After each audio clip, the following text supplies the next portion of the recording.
Ana Pontón visitou esta mañá a Escola de Deseño e Moda de Galicia, un espazo do que dixo que era unha aposta clara do goberno pontevedrés e tamén do BNG.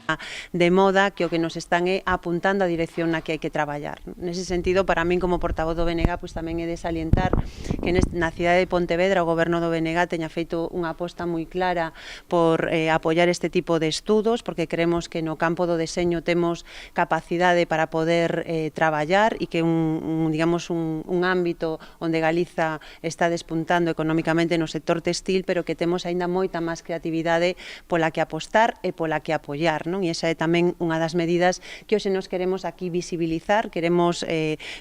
recoñecer o traballo que se está facendo e apostar claramente porque o deseño, o coñecemento, a creatividade sexan elementos dese novo paradigma económico que necesitamos poñer en marcha en Galicia. A líder nacionalista tamén destacou na súa intervención que esta escola estea dirixida por dúas mulleres a día de hoxe. E se me permitides, pois eu tamén quixera salientar que a frente destes equipos pois estén dúas mulleres, que penso que o que nos están abrindo tamén é o camiño, non, de que é necesario unha aposta en serio pola igualdade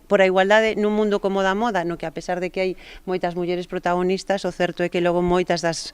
cabezas máis visibles son varóns e é evidente que necesitamos que se sexa un espazo onde as mulleres teñan máis visibilidade e que todo ese talento que ahora se está xestando nesa escola e que hoxe pois, maioritariamente vimos alumnas neste centro, bueno, pois que logo tamén sexa un elemento sobre o que medrar, non? Finalmente, Ana Pontón trasladou todo o apoio do BNG para que os estudos que se imparten na Escola de Deseño e Moda de Galicia teñan o máximo recoñecemento dende o punto de vista oficial.